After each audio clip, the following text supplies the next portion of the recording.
Robservations with Robert, Meyer, Burnett.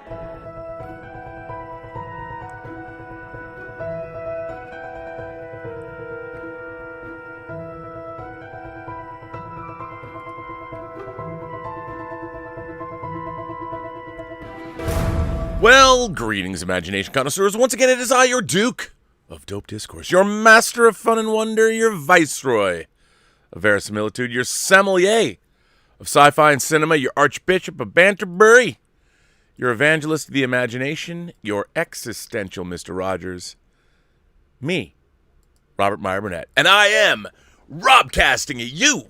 You imagination connoisseurs, you members of this, the Post-Geek Singularity. This is Robservations, episode number 682. Of course, Robservations is the show about something.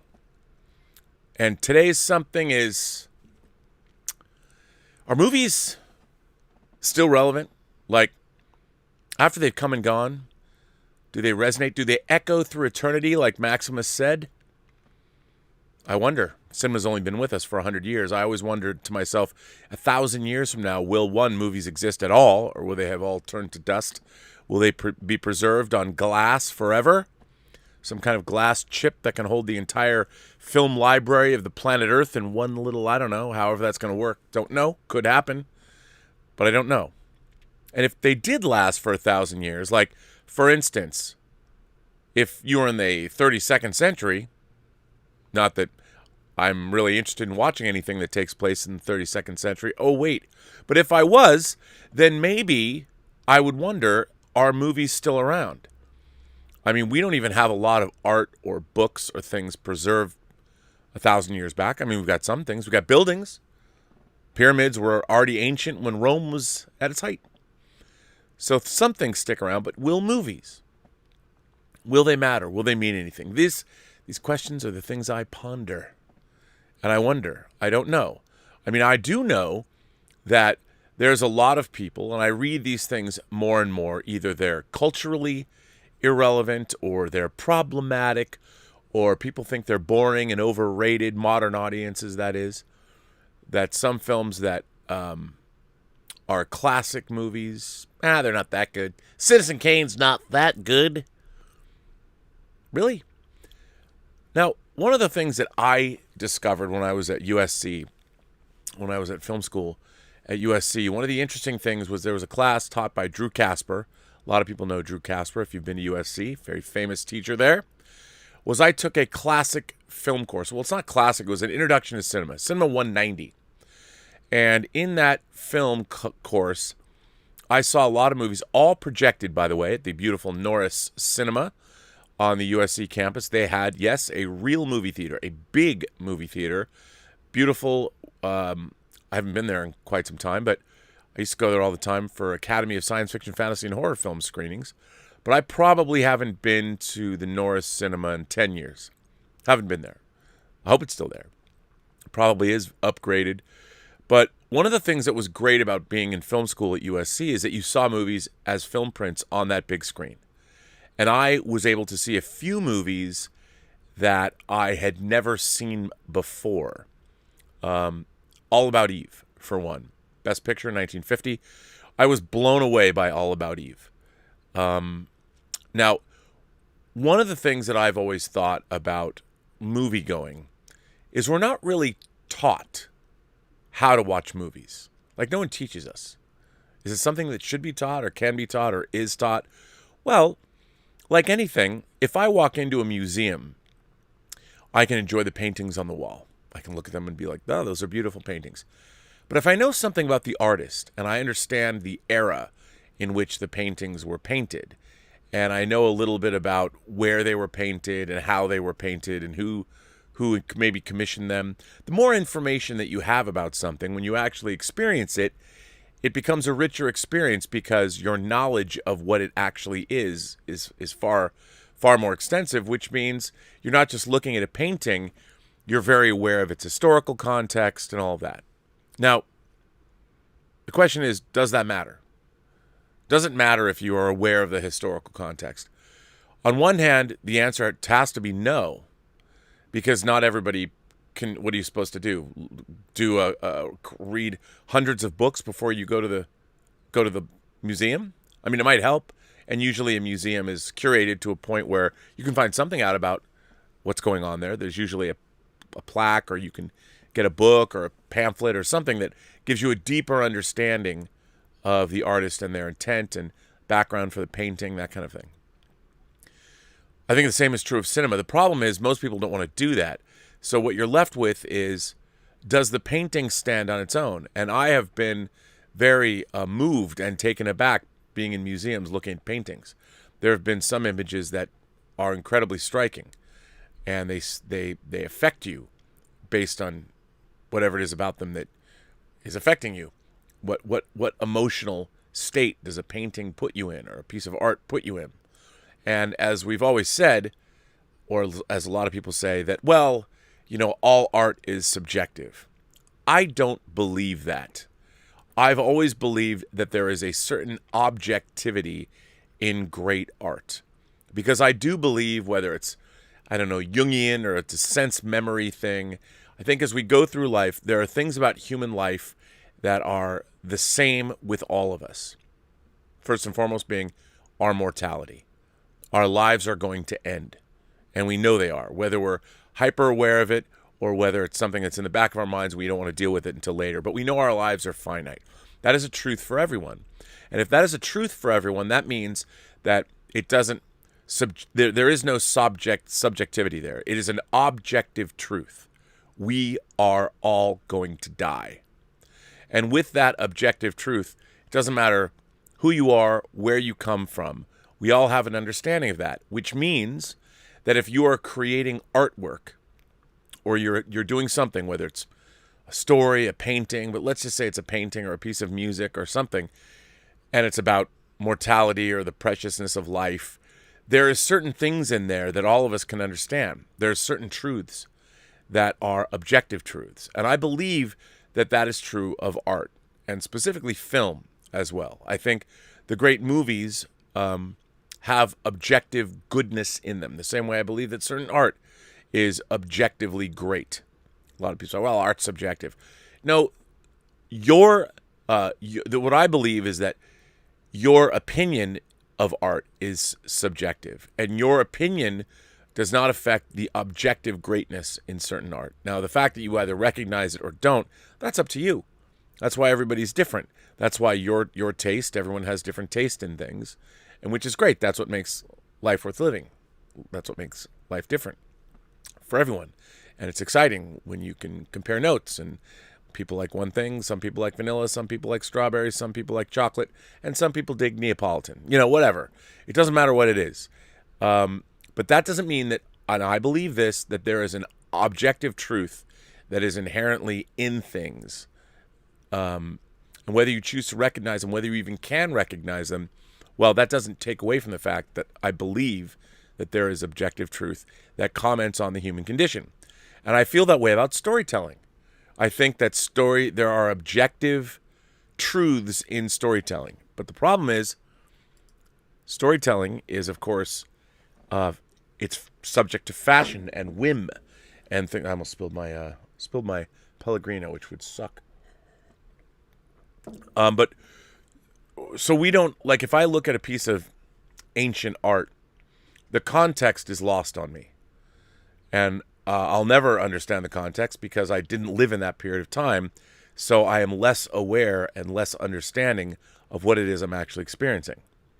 And I think with movies, especially if you look at film of the last 100 years, man, our experience of daily life certainly changes rapidly over the years. If you go back and you look at movies from the 80s, for instance, Back to the Future is a movie that's 36 years old now. That's a lot of water under the bridge. But now when you watch Back to the Future, there's still enough of a connection 36 years ago.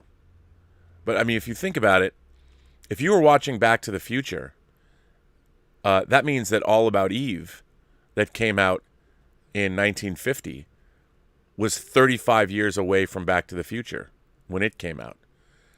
Black and white. I mean, the way people talk to each other. There's a very different world in All About Eve to Back to the Future. And now we're 36 we're 36 years beyond that. But the thing is, Back to the Future, for the most part, people might laugh at the fashions and the fact that we don't have cell phone technology or those things. But the great thing about Back to the Future is the story still works. Now, why does the story still work? Well, because we all have families. So the idea of going back through time, that's an easy thing to understand. You're going back in time and you're going to meet your parents. The story itself remains something that stays relevant. The central core, the central conceit of the movie still works. And they go back to the 1950s, which was already a period piece. And I think when we watch stories that are set in times before, say, when we were born, they almost are timeless because there's things that aren't anachronisms about them. We already know, like, there's not going to be cell phones back when T.E. Lawrence was alive. So you can go back and you can watch historical fiction, and it comes down to the milieu and everything, but it's the story itself. Like I've been watching Game of Thrones. Obviously, it could be looked at as historical fiction. It's a fantasy because it takes place in a world that never existed. But it can still be relevant, and it's the storytelling. And what is a story? A story is something that it is situations that happen to people, and we recognize, I think, across cultural boundaries, we recognize storytelling, whether it's if it remains relevant, if it seems truthful. And all of that comes from our experience of the real world.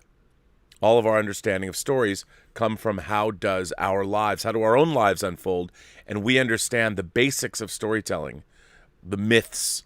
I mean, I guess for whatever reason, there's something built into us because we are self-aware and we understand our mortality. I mean, all of that is a building block, or it's a perception, or things are going on within every sentient human being that is aware of their own life. And that is sort of the beginning of stories.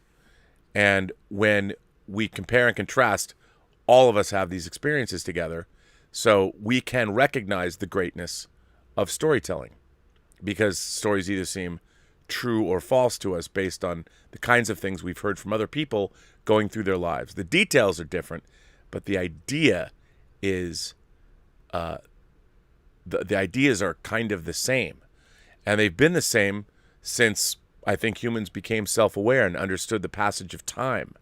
I mean, these are ideas that all stem back from our mortality, really. Knowing that we're all living under a ticking clock that is going to one day come to an end is sort of the beginning, I think, the beginning of storytelling itself. Because we're trying to convey truths about existence to one another, and the best way to do that, I think, is through storytelling. But storytelling begins with the fact that we understand that our lives have an expiration date.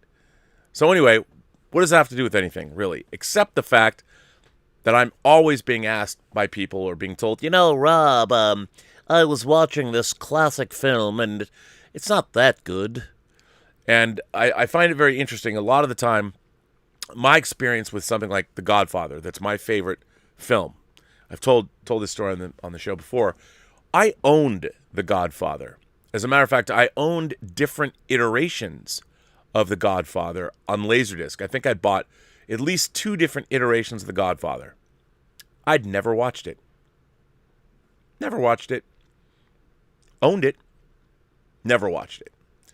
I don't know. It was one of those things, the subject matter, I wasn't that into it.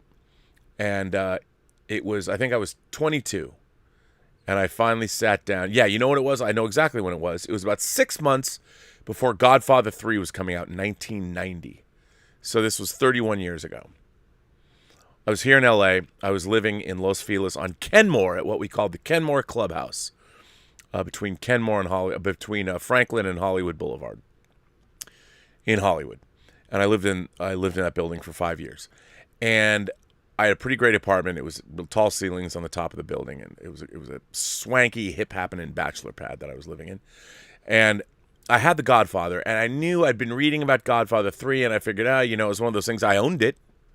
So I sat down one day, I don't know, it was a lazy Sunday, and I put on Godfather 1. And I have to say, I was immediately entranced by The Godfather. It cast a spell, I believe, in America. It was nothing like I thought it was going to be. Nothing. I'd read stuff about The Godfather. I knew it was considered a classic movie. I knew how great it was. I just never watched it. I probably read about it in film books my whole life. But nothing I had read or seen, nothing prepared me for the storytelling that happened in the film. And the peak verisimilitude and the feel of it all. And I was entranced from the get. I was just looking at this movie and I couldn't believe it. And I watched it, and of course, it went by in the blink of an eye. I mean, everything about the classical nature of the storytelling, the cinema, I mean, it was so beautifully shot, but it did such a wonderful job of telling a story from the moment it began, the music and everything. And I was just entranced. And of course, when it was over, I immediately threw on Godfather Part 2. And what was so interesting to me about The Godfather Part 2 is, of course, it begins with the secret origin of Vito Corleone, which is Marlon Brando's character who passes away in the first movie. Spoiler alert. It begins with his childhood and his immigration to the United States. And I had seen, how can you have not culturally seen those images of young Vito Corleone, not even knowing what they were necessarily, coming across Ellis Island and seeing the Statue of Liberty there. These are kind of burned into American pop culture. Now, a lot of you might think, well, they weren't burned into my pop culture. I understand, because when I was growing up at a certain time when home video was new. I was there at ground zero for that.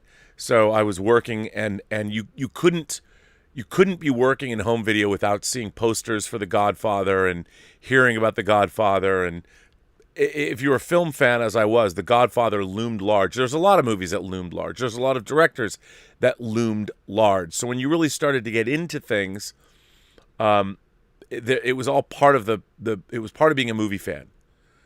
And back then also, you couldn't be a movie fan without having a broad base of knowledge. You couldn't specialize in one genre. If all you watched was science fiction and horror, it was very obvious that you were missing out. And for me, I just love great stories. I didn't care what they were. I didn't care what genre they were. But so when I watched The Godfather and Godfather 2, I was blown away. And I kind of became obsessed with them. And I started reading a lot about them and buying books about them and reading about the production of the film. And what struck me is, like, I was so engrossed in the story. And I wondered, well, how do you do that? Like, how does a filmmaker, I think this is you go to film school, and this is not something they can teach you. Like, for instance, when you're setting up a shot, a conversation, say around a table, how do you make that conversation both from obviously the script standpoint? You can have a great script, but you also need the right actors. And then you have to have the right lighting. You have to make it that peak verisimilitude. And if you overcut something, it gets in the way. If you do something, but The Godfather was so immersive. There was nothing that betrays. I know someone's gonna say, "Well, Rob, when Sonny goes after Carlo, I mean, he clearly misses a punch." Yeah, okay, but that kind of thing. So it's a something they had to keep. It was a shot they had to keep in the movie because they had nothing else, and it was fine. You put in a sound effect, and everyone knows, fine. But the rest of The Godfather, to me, was peak verisimilitude. I mean, it reeked of authenticity. I mean, you could smell the food. You could taste the beverages. I mean, it was just, and it was, to me, I'm like, how do you do that? How do you, when you sit down and you're trying to make something that's completely fake, you have a whole crew of people, and that was something, and I'd already been in film school, and I'd worked on my first movie by then, and I was just, it's what I've always wanted to try and recreate. Like, how do you do that? How do you create that immersive experience where it's, and there's a lot of films that do that. I mean, one of the films that I find to be the most compulsively rewatchable of the last 11 years is The Social Network. I can't tell you why I find that movie so wildly entertaining. Great story, great acting, great music, of course, Fincher's direction, but there's just something about it. There's something about that movie where I put it on for 2 seconds and I get sucked in. I have to watch because I believe, man. And that's, I think, that verisimilitude is the hardest thing to create when you're working in film. That's the thing. Like, and it requires, there's 10,000 different variables that have to be just right, and they have to be juggled by everybody that works on the film. But anyway, classic cinema. I wonder if people recognize that. And I constantly am hearing from people, well, they're not that good. And I wonder, do people have the tools anymore to watch movies effectively? And I wonder if it's because, growing up, when you have to read classic literature, you have a classic understanding of storytelling from the building blocks. Now, I found this article August 16th, 2017 in the New York Post, believe it or not, and I wanted to share it. It was by SWNS. I'm not too sure what that is. Anyway, I'm just going to share this article with you because I found it interesting. Millennials don't really care about classic movies. It appears that the golden age of cinema has lost its sheen to the young over the years, as millennials are turning their back on classic movies. A new study finds that less than a quarter of millennials have watched a film from start to finish that was made back in the 1940s or 1950s, and only a third have seen one from the 60s. 30% of young people also admit to never having watched a black and white film all the way through, as opposed to 85% of those over 50, with 20% branding those films as boring. A new survey polling 1,000 millennials and 1,000 Americans over the age of 50 conducted by FYE.com reveals that looking back into the history of cinema isn't the preference of youth today, with millennials exponentially more likely to have binged on films of the last 15 years than on classics from bygone eras. Less than half of the millennials have seen the likes of Gone with the Wind, The Sound of Music, To Kill a Mockingbird, or even The Shawshank Redemption, rated the greatest film of all time on IMDb. Only 28% have seen Casablanca, 16% have watched Once Upon a Time in the West, and only a measly 12% have seen the Hitchcock classic Rear Window, though the director's Psycho fares moderately better at 38%.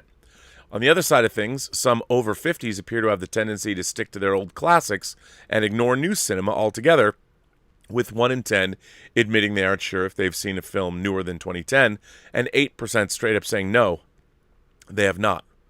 And while millennials believe that movies have only gotten more entertaining over time, 30% admit to having felt social pressure to lie that they have seen an old classic in its entirety, compared to just 3% of over 50s. There is so much out there in terms of classic cinema that sometimes it can seem overwhelming, but today it is easier than ever to catch up on the classics or the newest blockbusters in whatever form you may prefer, says Bill Miller, VP of DVD Blu-ray sales at FYE. His company is focusing on engaging the fan that's very loyal. That can mean looking at niches and franchises with rabid followings and bringing in more products in those areas. There's even a disparity in genres between the generations, with millennials twice as likely to choose horror as their top favorite, and over 50%, and the over 50s more than twice as likely to pick westerns. I think that's changed since this article is written, but whatever. Millennials are also twice as likely not to be bothered too much by gore or too much nudity than the older group. But the older generation and the younger one don't differ on every front, as the research reveals that when it comes to what exactly makes a movie a classic, they're in complete agreement. Both say that the top qualities of classic films are a great plot, staying relatable over time, and containing memorable scenes or quotes. As they would say, great storytelling. As for how the different ages enjoy their films, it appears that streaming services are still largely a favorite of the young, with 72% of millennials naming it as a common way they watch movies, as opposed to just 30% of people over 50.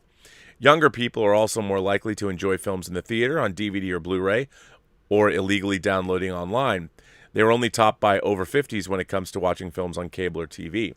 Millennials are also considerably more finicky when it comes to picture quality, as they were found to be twice as likely as over 50s to say that they only tend to watch things in HD.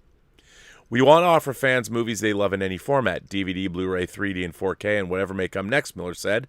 We've taken steps to almost reinvent ourselves, tying into a lot of the product categories and franchises that our customers have loved, expanding into consumer products that appeal to millennials, while also going after the fan who's been a customer for a long time, and taking them to the next level.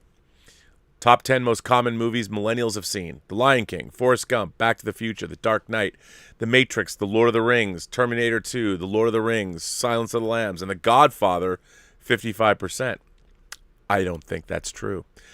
The 10 most common movies over 50s have seen: Forrest Gump, Back to the Future, Silence of the Lambs, It's a Wonderful Life, The Godfather, Raiders of the Lost Ark, Saving Private Ryan, One Flew Over the Cuckoo's Nest, The Good, the Bad, and the Ugly, and The Green Mile.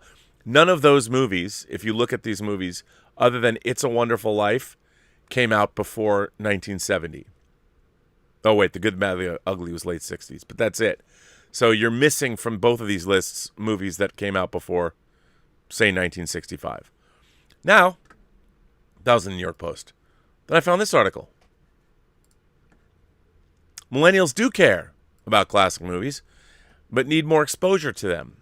And this comes from Emily Kubakanik, wrote this on August 24th, 2017. And this was at Film School Rejects. The first thing I think when someone makes a big deal over the fact that I haven't seen a specific movie is, well, now, I'm definitely not going to watch it. It's a hard-headed trait that I'm not proud of, but I think it's something I share with a lot of young people. Why is that? Why is that your first position, to reject something that someone asks you or makes a big deal that you haven't seen something? Why would you then not want to see it? Wouldn't you want to see it? I understand you're trying to be defiant against them because they're judging you. And, you should be judged. Articles like this one claim millennials are killing industries are nothing new. Usually written to scare older generations that mediocre aspects of society are changing because of young people. They ridiculously blame one generation for businesses failing as if it hasn't happened before. Recently, though, this mentality is seeping its way into the subject of film. The New York Post published "Millennials Really Don't Care About Classic Movies" last week. It goes into stating statistics that are supposed to prove that young people hate the old movies of generations before them. Only 30% of the young people surveyed hadn't seen a black and white film, but when compared to the 85% of people over 50 who have, it seems like a lot. The way it's presented is pretty misleading, not ever looking at the fact that 70% of the young people have seen a black and white film. Ignoring the millennials who do love classic films was a bad decision on their part. Most of the backlash the article received was from young classic film fans on social media. Perhaps the most telling statistic in the article is that 30% admit to having felt social pressure to lie that they have seen an old classic in its entirety, compared to just 3% of over 50s. It's no wonder they feel the need to say they've seen a movie when articles like this are published. Shaming young people for not doing something is the surefire way to make them not do it. None of the questions go into why some young people don't watch classic movies, because the article isn't interested in changing these statistics, only proving young people are ruining another aspect of society. None of the questions go into why some young people don't watch classic movies, because the article isn't interested in changing these statistics, only proving young people are ruining another aspect of society. As a young person who loves classic movies, I want to go into why young people may be overlooking older films and how we can change that. Classic movies are exactly what they seem. They're old. Although it may feel trivial to watch movies about the past when there are great movies about right now, they're worth it. The thing about great storytelling is that it can transcend time. Great characters are ones that even 50 years later you can still identify with. The despair George Bailey, James Stewart, feels with his life in It's a Wonderful Life isn't limited to those in the 1940s. Jim Stark, James Dean, feels the same restlessness in Rebel Without a Cause that some teenagers do now. If you're an aspiring filmmaker or you're interested in film at all, classic movies are beneficial. Learning from the greats is the best way to become better at writing or watching movies. 100%. I feel that way about Star Trek, too. The great directors you love now, like Wes Anderson or Martin Scorsese, were inspired by these older films, and having seen the films they reference makes watching their movies so much more enjoyable. Just as seeing our society's problems in fantastical and fictional worlds can help us better understand them. It can help to see them in the past, too. The underlying anti-Semitism and gentleman's agreement and the racism of In the Heat of the Night are still very present today. Sometimes realizing that we're dealing with issues that happened long before us can be a rude awakening. Older movies have a lot to teach us about how we got to where we are now, not just in film, but in society, too. The New York Post did have another interesting statistic that showed 72% of millennials get their movies from streaming services, which include Netflix, Hulu, and Amazon Prime.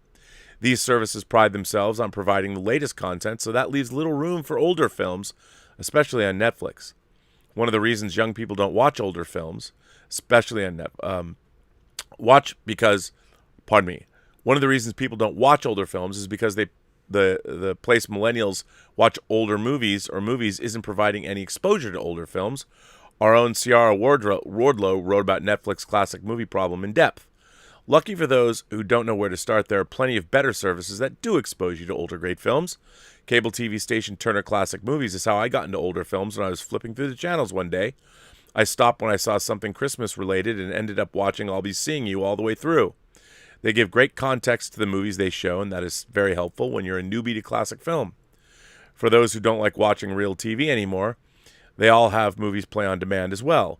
TCM also teamed up with the Criterion Collection to create Filmstruck, the holy grail streaming services for classic movies of all genres. I think it's gone, though, and now it's just the Criterion.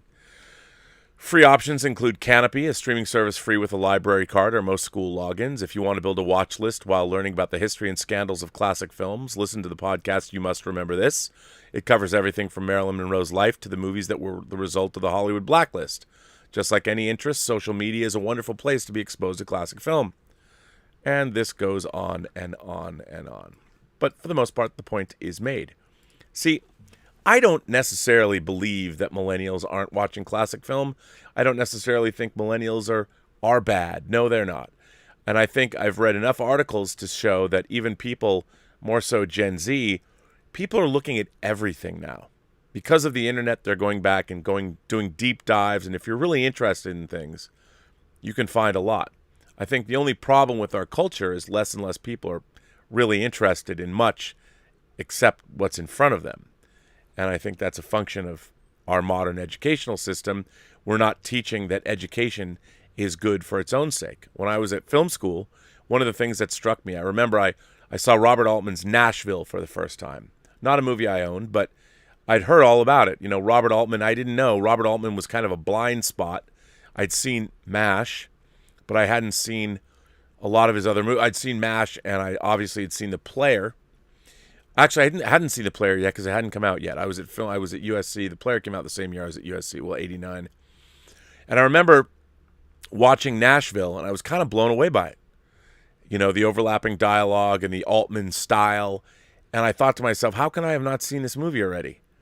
I mean, it was available on Paramount Home Video. I'd seen it. I could point to the video box from across the room and go, that's Nashville. I knew that artwork. And I'd never seen the movie. And I remember sitting there in Norris thinking, God, this is good. I was wrapped up in the story, the multiple stories, really, the sprawling narrative. And it struck me. I'm like, and it kept striking me when I was in Cinema 190, I'd owned Singing in the Rain, but I'd watched it, but I maybe once, but I saw it. That was the first movie I saw. It's on Cinema 190, and seeing it on the big screen, I'm like, I love this. You know, maybe when I was watching it, it wasn't my thing when I bought it because I thought, well, it's Singing in the Rain. You know, I bought it because I love Clockwork Orange, and that's when I first saw it, was on Laserdisc. But watching it on the big screen, I'm like, wow. And it always struck me when I watch these classic movies, I'm like, boy, I've been missing out. And when Elizabeth and I have done whining about movies, we've done some old things like Double Indemnity. And you go back and you watch Double Indemnity, and you sit down and you're in the mindset like, okay, I'm going to watch this, or Kind Hearts and Coronets. And those were things that I'd had in my collection, and sitting down and watching them again, like, oh man, I love the Ealing Studios movies, but it's not something that I watch all the time. And I'm always struck by, my God, this movie's so good. And of course, Alec Guinness plays, 9 roles in that maybe? I was blown away by that. And it always stuck with me that, boy, all the movies that I haven't seen, sometimes movies I've passed over, the Western genre, never a big fan of the Western genre. I had no idea that the Western genre had so many great films in it. And going back, and then I realized, my God, there's hundreds of Westerns I can choose from. And I can go back and explore an entire genre. Only because I decided to watch one movie. I think it was How the West Was Won. The deliberately paced How the West Was Won. And I watched it, I was like, pardon me. It was Once Upon a Time in the West. How the West Was Won is different, although I own both of them. And Once Upon a Time in the West, the Sergio Leone movie. And I had seen The Good, the Bad, and the Ugly, but I hadn't seen How the West, or I hadn't seen Once Upon a Time in the West. And I remember sitting down and watching it, and it is languidly paced. But I was entranced. I'm watching this. I'm like, I love this movie, and Elizabeth and I, we did it for Whining About Movies. We went on a Sergio Leone kick. We watched Good, the Bad, and the Ugly, which she'd never seen, and we watched Once Upon a Time in the West, and she loved both of them. And again, they're timeless classics because they took place in the Old West, so they're not dated. But that was the thing. I just hadn't watched them. I had an aversion. To the Western genre. I was like, I don't want to. I want to see science fiction or horror. I don't want to watch. And then I realized that Westerns are mythic too, and I couldn't get enough. And I just wonder, like, what can I do? I mean, I talk about a lot of stuff on this show, but what can I do to get people to want to delve into older movies they might not have seen? When we started doing Whining About Movies, I figured, yes, that's what I'm going to do. And then, of course, not many people watch. And it's depressing. It's depressing when you do YouTube shows and, you get a big audience for some shows and a small audience for the other shows because you're still here talking for the same amount of time. And then you're like, oh, well, maybe somebody will watch the movie we talked about today. You feel good about doing it, but, it gets depressing. But I feel that there's so many films. I mean, I keep going back to The Godfather, and I've watched The Godfather. Oh, man, I probably watched The Godfather, I don't know, a lot. It's comfort food for me, but I also, whenever I'm watching it, I'm like, how did you do that? How do you create that verisimilitude? When I'm watching The Godfather, I'm keenly aware that I know in my mind that, yes, they set up these shots, and it was a movie set.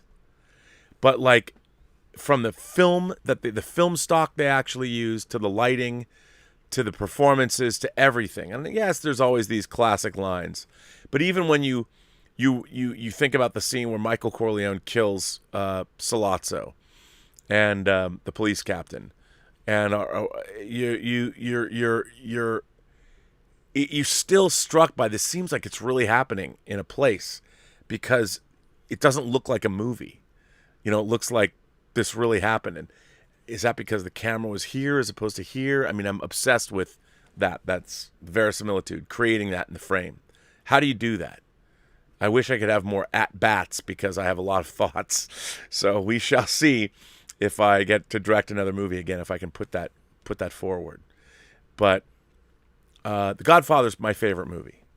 I heard once that it was Stanley Kubrick's favorite movie, and I like to believe that it was because of that. Because of that, whatever that thing is, and the way Coppola said he approached it, and I think this is part of it. I think this is why The Godfather worked. Coppola said he never thought he was making a gangster movie, but he was making a movie about a king and his 3 sons. So he was approaching it as something timeless. He wasn't, this is not a movie about Cosa Nostra, it wasn't about that. It was about a king and his 3 sons, and it goes all the way back into antiquity. We all understand that, those classic tales of how you watch Game of Thrones, and it also is about kings and their children. And there's something mythic and epic about that. And I think the fact that he decided to make The Godfather as basically a story about a time that never really existed, yet using an existing time period, which was post-World War II America. And for whatever reason, I look at that film and it never ceases to blow me away when I watch it. Both 1 and 2, because they have that naturalism, that realism. It just feels all real. And if something feels that real, then the story feels real to me as well. And I can't understand it. I mean, I've been trying to understand it. Maybe that's the mythical thing. And the same was true of Coppola's movies in the 70s, The Conversation and Apocalypse Now. Apocalypse Now is also very stylized, but still, you watch it, peak verisimilitude. When you're watching Apocalypse Now, you believe the way people talk to each other, the way they look. It's never, you're not watching a movie. You're on this journey. You're completely immersed in the story. And I think all the great movies have an element of that. But I wonder, if you don't know how to recognize the greatness of these things, if you're not taught Do you recognize them? I'd like to think that there is an objectivity to The Godfather, and any astute audience member can start watching The Godfather and get captivated and sucked up in it. And they can't deny that it has this power. And I think all the great stories, pick your movies. I mean, Shawshank Redemption. I think Shawshank Redemption, in a way, the only thing that sort of takes me out of Shawshank Redemption when I watch it is Tim Robbins himself. I mean, I love his Andy Dufresne, but just the way he looks, the tall lankiness of Tim Robbins, he doesn't strike me as somebody who looks the way you look at everybody else in that movie. Peak verisimilitude. Every other actor. Tim Robbins is the only one with his beautiful skin, and he's tall, and they gave him the 40s haircut, but it looks like he's got a 40s haircut, and everything else. But I still love the Shawshank Redemption. I think it's great, and I think Tim Robbins is good in it. But I think all the great movies, they suck you in with that thing. That's why I love verisimilitude so much. If you can get to it, if you can have it, if a filmmaker can convince you and make you believe. Alien. I look at Alien, Ridley Scott's Alien. Sure, there's one shot in Alien, and that is when the chestburster rides on his bottom tail and goes, across the table. I'm like, okay, that's a special effect. And by the time, it's not a particularly good one either. But by the time you get there, it doesn't matter. The chestburster scene is amazing. And all the stuff with the aliens, amazing. LV-426, the way people talk to each other. You feel like you're a fly on the wall. Alien is utterly convincing, the same way that The Godfather is utterly convincing. And that's part of its power. You're watching a film, and yes, it's very stylized and all that, but it feels real. And I think that's something that's very, very hard to do. And it's something I'm obsessed by. Anyway, you know what else I'm obsessed by? Your letters. And I have a lot of them. And I think I'm going to start... what should I start with? This one comes from Joe Dick. One more time. Joe Dick writing in some letters. Hi, Rob. In response to Willow Yang's letter about the Prime Directive in Star Trek, a TNG episode I always hated was the 7th season, Homeward. Worf's human brother saves a handful of people from a planet whose sun goes nova. The Enterprise was going to do nothing to save them. This is an example of how draconian a law the Prime Directive can be. Being vaporized is a worse fate than whatever damage might be caused by Federation interference. The crew had a useless moment of silence for them instead. They could have transported them aboard in stasis and moved them to another planet, negating any damage to their development. The Federation seems to have these wild overreactions to a few bad experiences. One bad trip and they swear off drugs forever. Genetic engineering produced cons, so they ban it. First contact goes wrong a few times, they say no interference whatsoever, at least for pre-warp civilizations. I agree that it's the less advanced that could use a little interference, where there should be more wriggle room, more nuance, to use the parlance of our time. There are questions we grapple with in the real world. How much should the U.S. or any country interfere in developing countries? You don't want to become an empire. Like Larry David said in Curb Your Enthusiasm, complaining that Alaska and Hawaii ruin the continental United States. We don't need more states. We're not the British Empire. Are they trying to turn us into the British Empire? Picard had violated the Prime Directive with less cause before, as had Kirk. All the other captains did too, Janeway less so. She was too much by the book, and by comparison made Picard look like a real maverick. The Vlakians being at an evolutionary dead end absolves Archer a bit, though, as does the Vlakians being kind of douches to the Menk. It was a great episode, though. Like Willow, I always found the episodes that dealt with difficult moral questions to be the most interesting. I guess complaining about New Trek is like flogging a dead horse, but it's a shame to see what's happened to the great franchise. When I complained about how Star Trek keeps going to the past, I forgot about the Picard show, but despite being set in the future, it comes across like a spin-off of Discovery, since the tone is the same. Live long and prosper. Well, thanks for writing in, Joe Dick. A good letter. Yeah, I mean, look.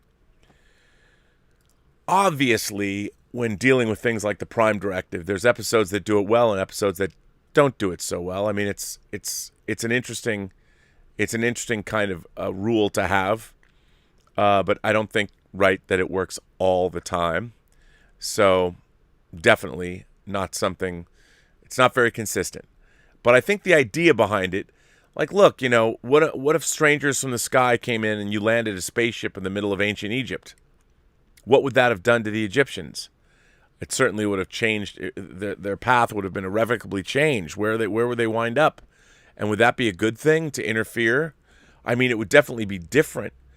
But I think the idea of allowing people to evolve the way they're supposed to evolve is a good way to be ultimately. So, yeah. Good letter, though. Very interesting questions. Now, one of the reasons why I wanted to talk about The Godfather today was the horniest oyster wrote in, and it's a short letter, but a good one. I don't know if the horniest oyster, maybe he just calls himself that, or calls herself that. Greetings, Rob and listeners. What a time to be alive. We have so much to look forward to in Marvel's movies and series lineup, and there's so many other great titles from others as well. Not to mention some titles that we didn't even anticipate, but killed it, like Invincible. It's times like these that I wish I could live forever. The other day, a thought came into my head. I thought, would there inevitably come a day where a movie would be so good that it could dethrone or be on par with The Godfather? The question is when. Can you imagine when you could say without a shred of doubt that a movie you'd seen just blew The Godfather out of the water? Or have you already? Curious to know your thoughts on this. Horny oyster out. Well, horny, I believe in never say never. But I don't think that there ever will be a movie as good as The Godfather. Only because I think that movie going and movie making and what movies are all about are changing. And the paradigm, like when I was reading the article from Paul Schrader, the interview with Paul Schrader a couple days ago, when he talked about the single movie experience, if that is even ever going to be relevant. It's great for spectacle now, but there's not a lot of people working. I mean, we saw from the Academy Awards, there's a lot of slice of life movies, introspection movies. And the studios have either stopped making movies like that and they're making tentpole or grand entertainments. Remember, The Godfather was developed from a best-selling book, and it was positioned as a big deal. And when it came out, it was a big deal. So were if you think about a lot of the great movies, especially the 70s, a lot of them came out of literary things or were based on true stories, whether it was All the President's Men or whether it was The Godfather or, well, it's not great, but Love Story was developed as a film and a book kind of at the same time at Paramount by Robert Evans. But we live in a different time. Now, I think there might be streaming series. You might see a streaming show one day that might be considered as legendary as The Godfather. But I don't know if we'll ever see a theatrically released motion picture that'll ever reach those heights. And there's a lot of huge heights. I mean, Casablanca, when people think about the best movies ever made. Now, Casablanca is very dated for audiences now. A lot of it's very stage bound, and it's shot rather simply. It's gorgeous to look at, but you know what? There's the story. That story is a love story, and a story during the war. It's a tragic love story, and yet it works and resonates with people because there's so much truth in it, and so much pain, so much romantic pain. I mean, it's something, and the way people talk and the way people look and the whole central conceit, finding our great love and then losing that great love is something that I think all of us at some point can experience or at least relate to. And I don't know if Casablanca will ever be surpassed because it's timeless, because it's a period piece, because it's in black and white, because it is what it is. I think that it's unique. Just like we're still looking at the Mona Lisa hundreds of years later. We're looking at that painting and puzzling over it and considering it. Will there ever be another painting like the Mona Lisa? I don't think so. And I think that's okay. And I think that The Godfather is unique in the annals of film history. Now, a lot of people will say, well, I prefer Goodfellas. Yeah, Goodfellas It's a different kind of a film. I mean, people compare and contrast them because they're both about gangsters, the lifestyle of gangsters. But I think The Godfather is a mythic film. The reason, first of all, it's peak verisimilitude, the acting, the filmmaking, everything about it's pretty flawless. But it's different than Goodfellas. The Godfather is a myth, whereas Goodfellas is an evocation of a period of time, and it's based on a real life story. Whereas The Godfather is mythical, and I think maybe 1,000 years from now, people will still be looking at The Godfather because its mythical nature, the idea of fathers and sons, and the idea of taking on the mantle of the family business. The details might have been forgotten. People might watch and go, "Wait, Cuba? What? What's the revolution? Where?" People might not quite understand that 1,000 years from now. Who knows? But when you're watching it, the context might be lost. But I still think the reason people will watch The Godfather in 1,000 years is because of its mythic nature. Whereas Goodfellas is I think as time passes, it becomes less and less. I mean, in 500 years, will people be able to get it? Maybe. And I love Goodfellas. I think Goodfellas is wildly entertaining. Love, love, love it. You know who's back after a long absence? Ian Samuels. Ian Samuels writes in, "Rob, so I now have read the first book of the Expanse series, Leviathan Wakes." Interesting. As you would expect, there are a number of changes between the book and the series. I first wanted to mention was the addition of the Christian Avicerella's plot on Earth. This is not in the book. The book is alternate Holden and Miller chapters and no Avicerella. But generally, the plot of the book is pretty much the same as the plot of the first season and the first episodes of the second. One interesting change is the look of the proto-molecule.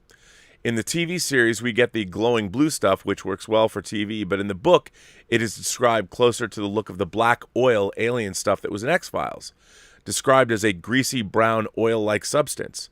But when it comes to the crystal formations they find sprouting from Julie Mao's body, that is accurate. It was certainly interesting after watching the series, reading the first novel, and having none of the Avicerella plot. It certainly adds to the story, as the main plot with both Holden and Miller is belt-based. It's good to have a direct connection to what is going on with Earth and Mars. The book is good, and the series is an excellent adaptation. The way they get the look of the different places like Ceres Station, Eros, and Tycho Station are amazing. A vision of future Earth, and particularly New York, have been seen many times, but you don't get many visions of life working on a space station like they've managed to do with this series. So if anyone has seen the series and hasn't yet read the books, based on only having read the first, I recommend it. If you've read the books but haven't seen the series, boy, are you missing out. Ian. Well, what a good letter, Ian. Thank you. Good to hear from you again. It's interesting. I feel like Omar sort of supplanted Ian Samuels with our daily letters, and I'm glad to see you are back, sir. Enterprise H, NCC 1701H, writes in, "One unaware of the unexpected greetings. I saw that Willow had started watching Enterprise. I figured that this would be the time to give my thoughts on the episode Unexpected. My feelings on this episode have shifted over the years. While she was pleased with the featuring of holodeck technology, this was a point of contention for me. Why? Because the Xyrillians give this technology to the Klingons, but not the humans. The Xyrillians aren't like, hey, it's only fair that you got this technology. I felt like a nice guys finished last story. Upon further reflection about the Xyrillians seems to imply that they're meant to be a metaphor for ungrateful parasites. Whenever their ship gets damaged, they stealthily cloak, despite the fact that this technology should either not exist at this point or humanity would be unaware of it given balance of terror, and feed off of other ships' energy, and their reproduction seems to be parasitic in nature. I don't know if a biologist was consulted for this episode, but my dark solution to Willow's point of there being two genders would be this. It feels very much like the breed of cuckoo which lays its eggs in another bird's nest. They don't give the humans who help them out of the kindness of their heart twice the holodeck technology, but they do give it to the Klingons whose wrath they fear. Of course, assuming that the failed warp reactor isn't a ruse. Think about, why would an alien have a better chance at fixing their technology than their own engineers? There's no mention of the NX-01 supplying them with tools or materials which they lack to fix it, or a lot of manpower to speed up repairs, and what are the odds of the reactor having broken down a second time when we meet them again? How does one become a warp-capable civilization if one can't even fix one's own engines? Maybe it's because of bad writing, but that's what we're left with. So what do you think of this hypothesis of mine that they're meant to symbolize parasites? NCCH 1701H. There's a case to be made at the end of Stormfront. Cloaking technology gets erased from the timeline, but canon never properly establishes this. Yeah, well, first of all, I think you're right. I do think that they're seen as being parasitic, absolutely. But look, one of the things that drives me bonkers about Star Trek is so much of it, and especially the big things like cloaking technology, you can chart it out, and it's fun. Whether you get the Okuda's Star Trek chronology or you get their Star Trek encyclopedia, their exhaustive encyclopedia. I think one of the great things about Star Trek is if you work within the Star Trek paradigm, you already have all of this world building that's done for you that you can avail yourself of. And people don't. And it drives me crazy. Like, why wouldn't you do that? You already have things to say. You already have things that have been laid out for you that you don't have to even make up. They're there. That's only going to help you tell stories better. And, again, I don't know. Like, when does cloaking technology come about? But nobody wants to do the work. And a lot of people, I guess, don't care. Which is kind of a bummer. This letter comes from Sebarai. Sebarai writes in, "Hi, Rob. I recently watched The Falcon and the Winter Soldier. I both liked and disliked it. Overall, it doesn't much impact the MCU except for one thing, Isaiah Bradley. We learn that he is kind of a proto-Captain America. Actually, he's a post-Captain America. It's a good idea until you start to think about it. The story of Isaiah Bradley means that people that were portrayed as dissident Nazi-hating people in Captain America, the First Avenger, in fact, were just as evil as the Nazis. Dr. Abram Erskine, that created Captain America, has to be the one that experiments on Isaiah Bradley. So is it then a good moment when he gets assassinated? Colonel Chester Phillips is also part of the Super Soldier program. He even survives Captain America, the First Avenger, so he probably stood for the torture of Isaiah after the war. The same goes for Peggy Carter. She had to know.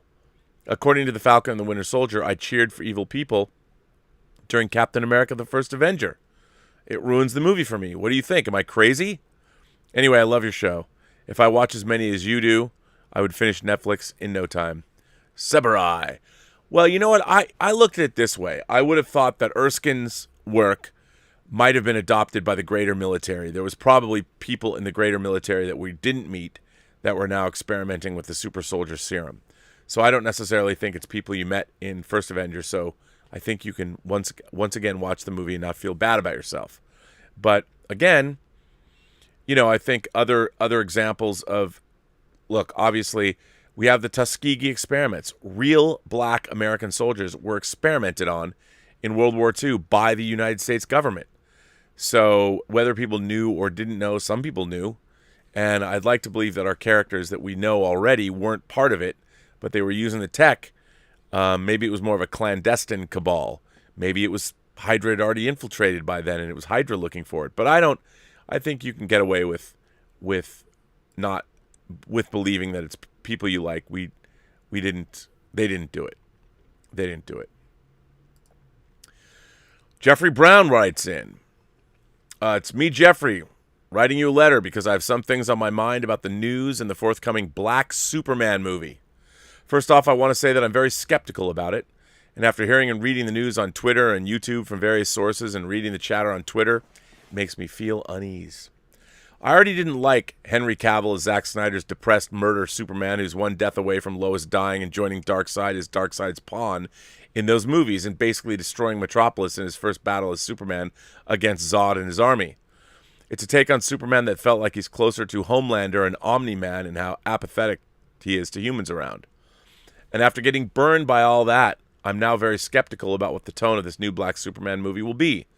Like, will the character be Val Zod from the Earth 2 comics or Grant Morrison's Calvin Ellis Superman? Or for what I've been hearing, he's going to be Black Clark Kent, which doesn't inspire confidence in me as a fan of the character that J.J. Abrams and the suits involved would do something so creatively lazy like that and not just say and produce and make a Val Zod Superman movie or go all in and use Icon from the Milestone universe and just make a cinematic universe out of that. That's what I was saying yesterday. I think Icon would be great, but the problem is he doesn't have the name recognition of Superman. I'm also not excited about the Ezra Miller Flash movie just on principle of how they choked that woman, on how he choked that woman, and also just how annoying his version of the Flash is. Like, it feels like Warner Brothers DC is not taking notes from Marvel Studios on how to plan and make these films enjoyable. Sure, I like the idea of a black Superman, but personally I'd like to see a Static Shock movie instead and build their new DC universe from that. Because right now, as a frustrated fan of DC Comics, I'm not satisfied with the movies they've made, like Man of Steel, Wonder Woman 84, The Air Suicide Squad, Zack Snyder's Justice League, Shazam, and even Aquaman, which was fun, but I felt was lacking in places. The only movie that has rewatchability for me is Birds of Prey because it has that humor and energy that I enjoyed from the first two Ryan Reynolds Deadpool movies. I'm all for diversity and representation in comics, shows, and movies, but looking at what DC is doing doesn't make me excited all that much because I feel like the MCU is doing all these things that I like from the comics even better. I enjoyed WandaVision and Falcon and Winter Soldier. I'm excited to see what happens next on those Disney Plus shows.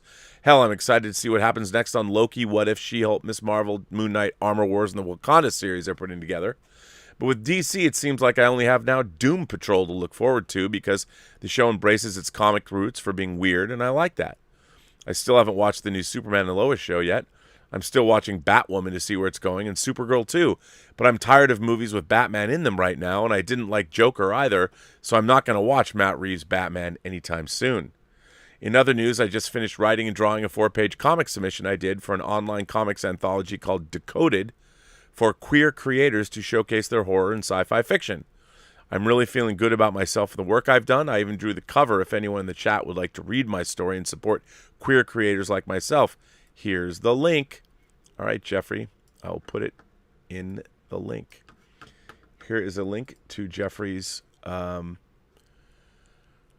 does it say what it's called? Oh, Decoded. It's called Decoded. So here it is. So you can get to that link.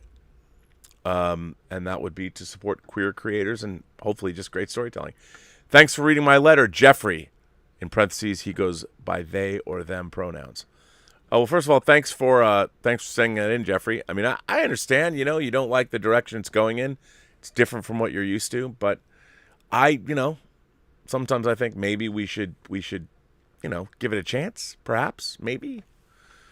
Speaking about movies, but by the way, great letter. Thanks for writing it. I think your frustration, a lot of people have the same frustration. The DC universe was bright and it stood for truth, justice, and the American way. And instead, I liked Man of Steel. I looked upon it as a first contact story and a reimagining of a modern Superman. What would it be like if Superman came to Earth today? And I liked it for that reason.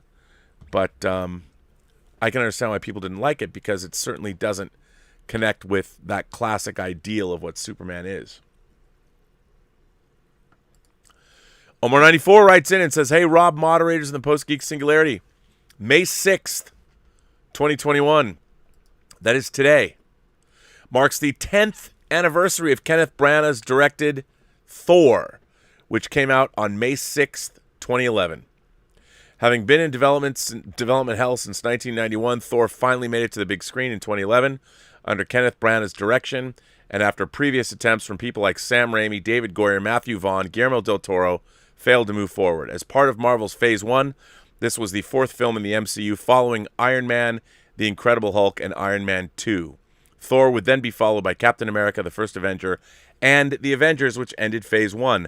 While this was the first film in the Thor film series, he didn't get really huge recognition until the third film, Ragnarok. The film series still continues as we are now waiting on the fourth film, Love and Thunder. Thanks. Live long and prosper." You know what you just reminded me of doing? It's going to be another Robservations phone call, and sometimes, it doesn't really work out because no one answers the phone. So, let's see if I can do this. We shall see if I can.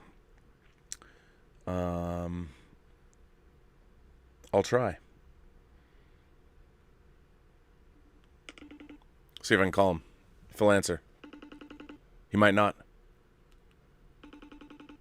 Could be busy. We'll see.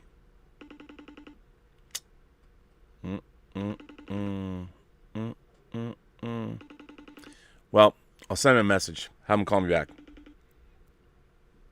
I'm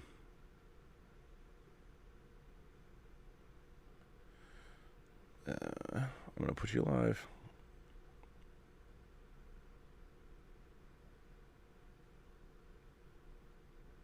We'll see. Hang on, just quick thing, doing it slowly. If he calls back, it'll be a treat, and we can talk a little Thor. We'll see. But Omar, thanks for recognizing. You know, I always said one of the things about Thor was I was wondering, like, how the hell are they going to make Thor work in the same universe as Iron Man? Are we going to believe in Asgard and the Rainbow Bridge and all that? And they made us believe. And I really liked Thor. I thought Thor was actually pretty good, and I thought Kenneth Branagh, what an inspired choice to get him to direct Thor, which I thought was pretty good. This next one comes from, I thought was really good, actually. And Chris Hemsworth, great, and also The Warriors 3, great, and that costume was great. And, I mean, come on, Hiddleston as Loki and Odin as Anthony Hopkins, it was what's not to love. Eric M. Kochi writes in. Eric says, just a quick note. The origins of May the 4th be with you are apocryphal at best. I suppose the celebration of a pop culture touchstone is easier to stomach than the anniversary of the Kent State Massacre on May 4th, 1970. 4 dead in Ohio, as the song goes. It's sad that we've forgotten, and that killing goes on over the same issues. You can Google the events of the 1960s, and you'll see young men on both sides that are now old men on both sides fighting the same war for the soul of America. The same war being fought today. But anyway, it's the 5th of May. Well, it was yesterday. Happy Cinco de Mayo. Viva la raza! Which, loosely translated, means long live the Mexican people. And long live the Mexican people. I love the Mexican people. And may you live long and prosper. And also, everyone in the Post-Geek Singularity. Well, thanks, Eric, for doing that. I very much appreciate that. Thanks for writing in. A good letter. A good mention. This one comes from Martin Lawrence. I wanted to ask you if, after watching your movie, you've ever had your views changed. For me, it was China O'Brien.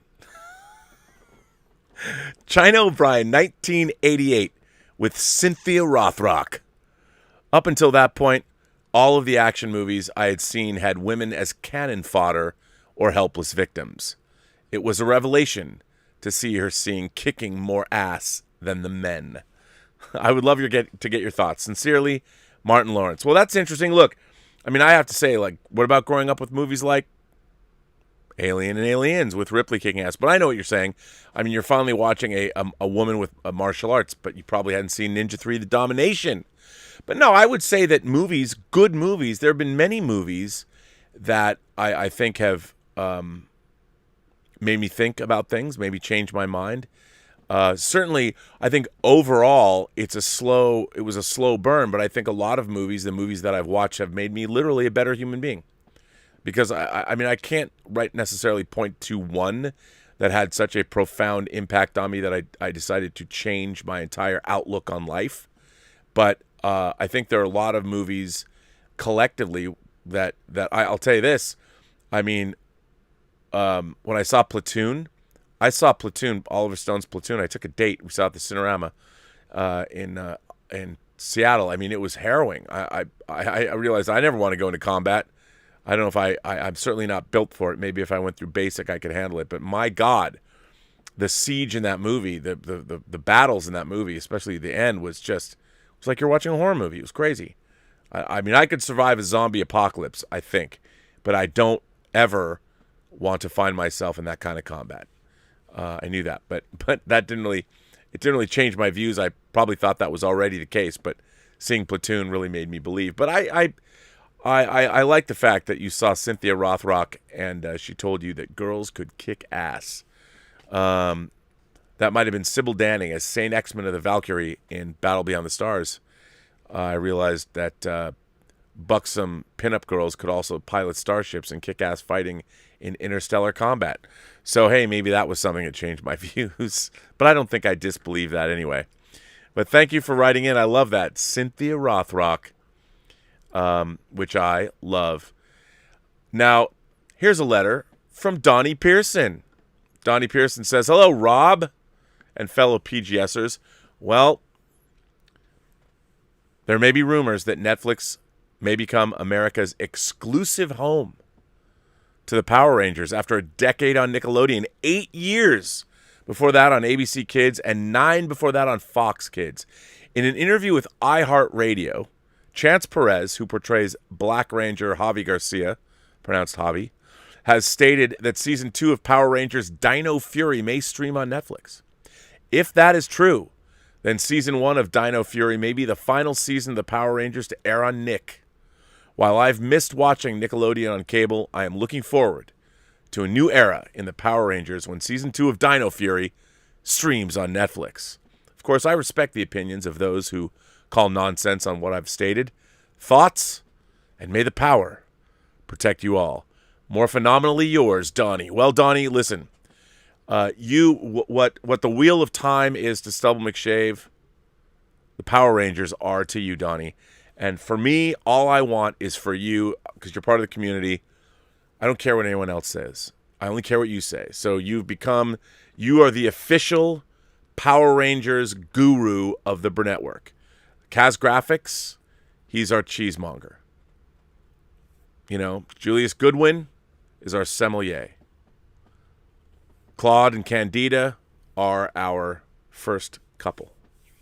You, sir, are the official Power Rangers guru for the Burnettwork. You can take that to the bank, and don't let anyone take it away from you. So, look, I think if Netflix has it, I think it's great. That means the money will be there. If you're liking Dino Fury, it's a good show. That means they'll probably make more of it, at least another season, so you'll get 3. So congratulations. Now, I don't know if I should read this letter. I was going to save it.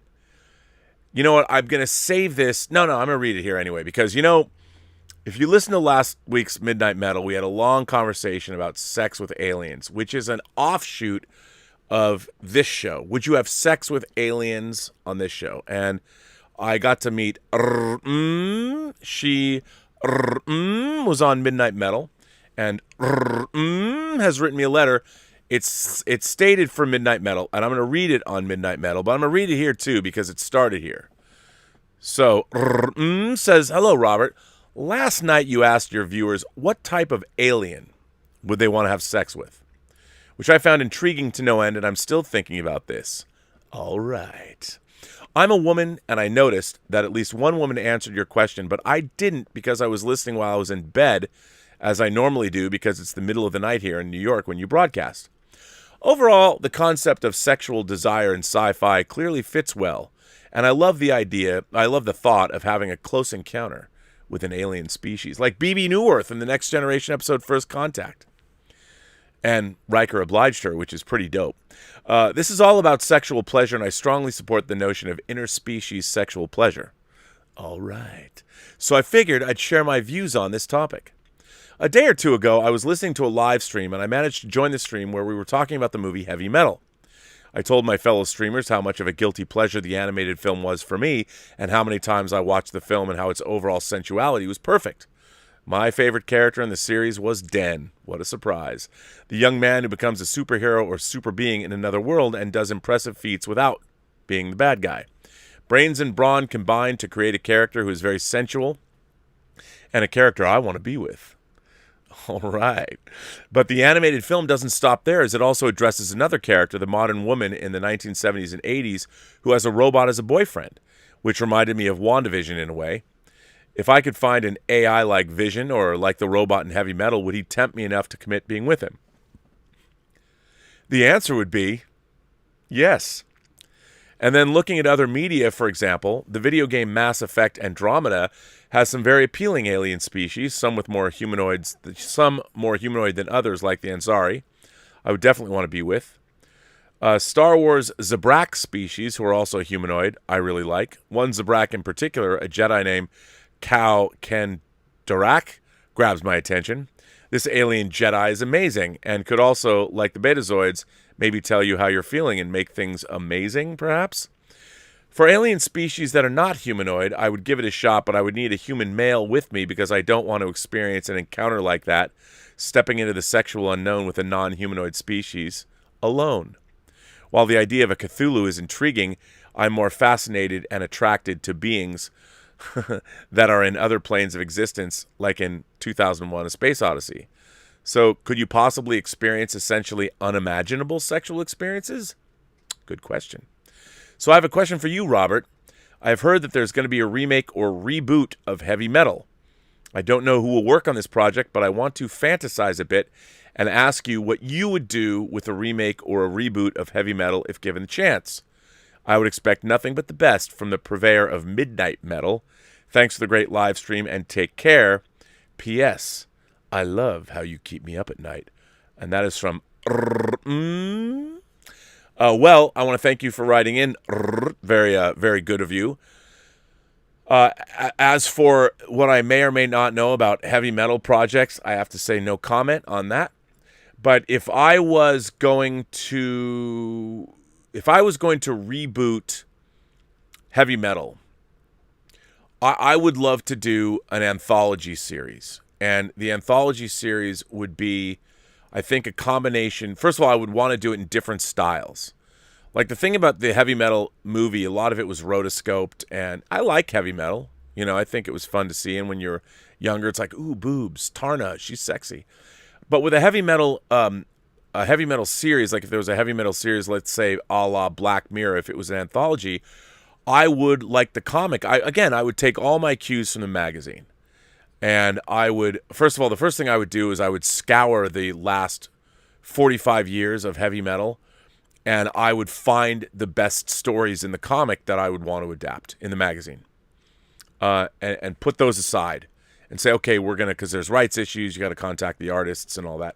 But I would literally go back into those stories and be like, let's do this. And a lot of them were serialized too. Like, you know, Den, they weren't one-offs, but there were one-offs. But I'd find my favorite stories. And then I would also, I would go to people, and I'd go to science fiction writers, I'd go to television and film writers, and I'd throw a wide net and ask people to submit. Like, I guess because the rules, they'd have to pitch or give us story ideas, and you'd have to pay them. And then I would want to do them in all kinds of different styles, from styles all around the world. You know, I would want it to look very, very different. So that what I would want to do with the heavy metal anthology series would be to recreate the excitement of what it was like to open up a heavy metal magazine. And that's what I think. You go back to the original source material. For instance, you could do full animation, you could go Avatar style, you could do live action. It would all be very different. But that's what I would do with a show. I'd want to make it a show. And you could also then make a heavy metal movie. You know, like Tarna, for instance. Tarna, who's introduced in now you can buy toys of Tarna, who's introduced the long story at the end of the movie, the Tarakian. You could do a whole series about her if you wanted to. Heavy Metal Presents Tarna. And you could do a Den series if you wanted to. I mean, I think doing maybe you know, I would love to see, maybe not necessarily porn, but an erotic something with a heavy erotic component. And I don't know, the problem is, like, when you're having worked on like Femme Fatales, it was interesting. So on Femme Fatales, when we were working for HBO Cinemax making Femme Fatales, there was literally a time limit. They're like, okay, you need to have nakedness and you needed to have sex on screen. So we were working in a half an hour paradigm, but you needed to have a certain amount of literal time on screen. Like, we need to see bare boobs 3 or 4 times this episode for at least 2 minutes, because they'd figure out whatever. So we had to do that. It was very frustrating. And what was very frustrating too about working on that show was the kind of sex that we had to show was very, call it vanilla. It was very like what 13 and 14-year-old boys think about how having sex is. And I'm like, yeah, but aren't people more sophisticated now? Even young people, when you can go online and you can find whatever it is you want, shouldn't we have a little bit more? But no, they didn't want that. So it'd be really interesting to because heavy metal obviously did have an erotic component, to explore that. But how do you explore, like, here's what I don't understand, and I don't have a handle on it. How do you explore real eroticism in this day and age? Like, I like the fact that one of the things I love about your letter is that, you know, you're like, yes, I'm a sexual being. I'm a human woman. I'm an adult. I'm a sexual being. And you're very matter of fact about it. And I wish most people were, or all people were that way, because we're all sexual beings, and it's something that it's hardwired into us biologically, and we all have things that turn us on, or kinks, or whatever. I would love to see something that explored sci-fi and eroticism in an adult manner. You know, and I think this is a really interesting question. When I'm obsessed with this book, I don't know why I'm so obsessed with it, but Peter Watt's Blind Sight, and there's even a Blind Sight like movie, like a Blind Sight fan film someone made. But in Blind Sight, which takes place, I believe, in like 2085, like one of the characters, when these two characters are meeting, one of the characters is like, can't believe, a woman can't believe that this guy she's meeting, one of our main characters, is not, like, would rather have sex with a real person. Like, by then, everyone's having sex with robots, because you can get whatever it is you want from them and whatever it is that gets you off. But that's kind of sad, really, to think about. You know, that it's because people it's too hard to learn your partner and things you do or don't want to do. But anyway, it's interesting. I would definitely have a definite erotic component to that. But I'm going to keep this letter. I'm going to read it on Midnight Metal. So if people go, well, Rob, you already read that letter at Robservations, I'm going to be like, I did by design. So there you go.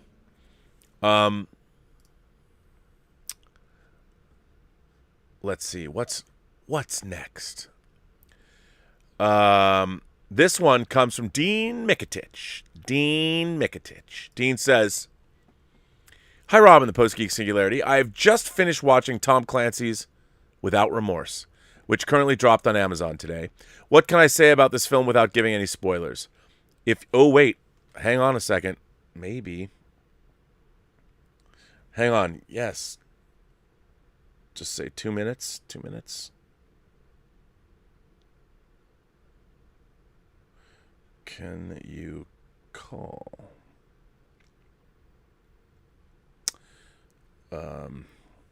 Let's see if you can. If you will. Because it'd be good. Sorry, Dean. I interrupted your letter because I was just trying to... This will be fun. 10th...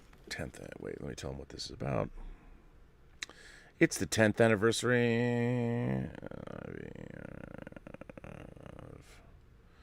Hang on. Okay, there you go. I don't know why I'm so slow typing today, but let me go back to here.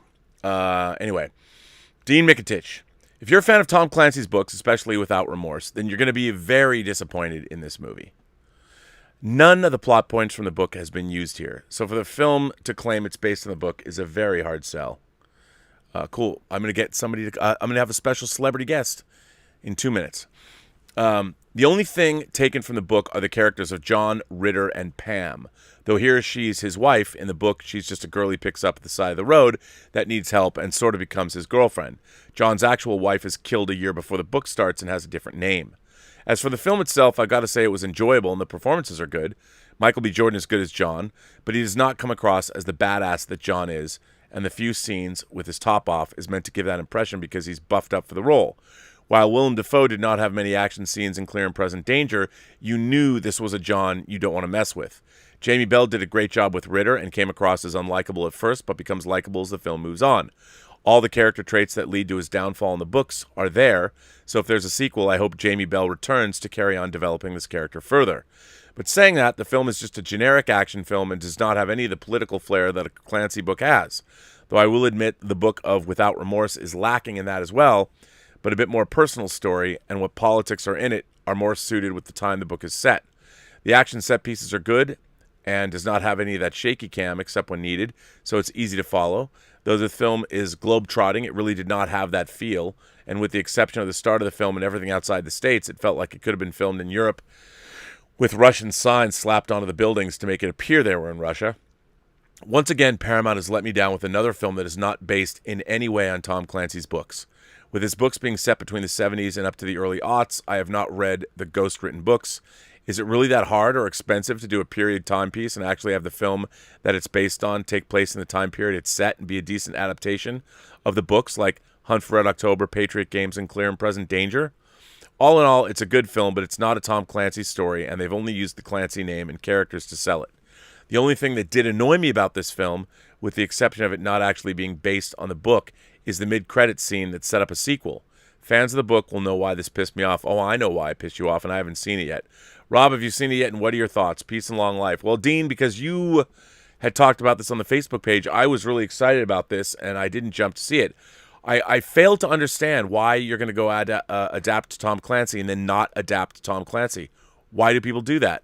I honestly, I really don't understand it. I do not understand it, especially after the most successful of those films. I mean, Jack Ryan's Shadow Recruit, what was that? I mean, it's crazy. Not good. I do like John Krasinski, though, even though he's probably a bit more effective. But, yeah, I'll watch this movie. Like you said, I've heard it's a good action movie, but it's not a great Tom Clancy movie. And that's kind of a bummer. I don't understand why that is. What can I do? I have no idea why they keep doing these things, but they do. If you're going to go adapt Tom Clancy, adapt Tom Clancy. Is that so hard? I mean, is that really that hard? I wouldn't think that it should be. Let's see. Willow Yang. We'll see what you guys are saying over there in chat land. Willow Yang says, well, I had no idea that there's a whole genre for lesbian nun films. Have you seen The Little Hours? And if so, would you consider that movie to fall under the category? Well, for those of you who don't know, our man Paul Verhoeven, let's see if I can. Our man Paul Verhoeven is come back with a new movie. Hang on. And I've got to find it. And I got to show this picture. Oh, man. Let's see. Let's see.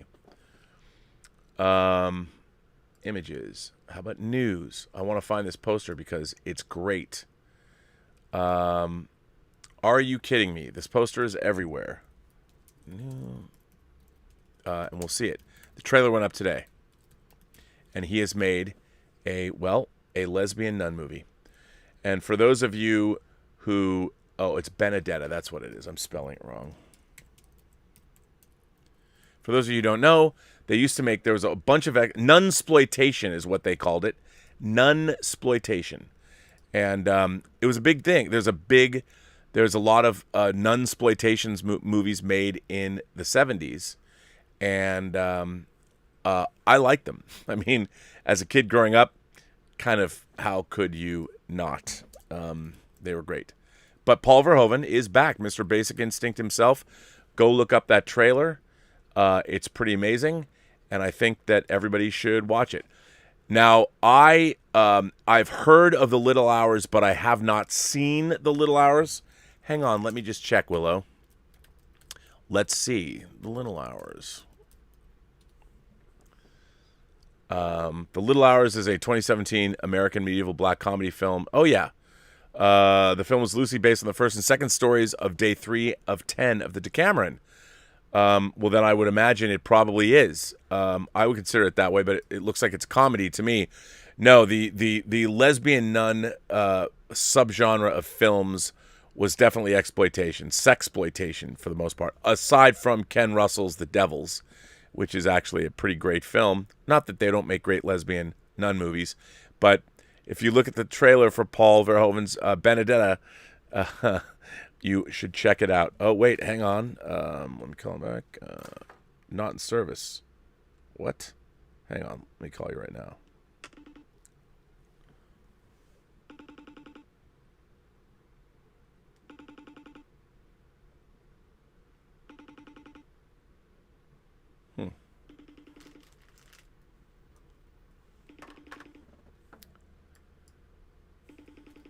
That's odd. Let's see.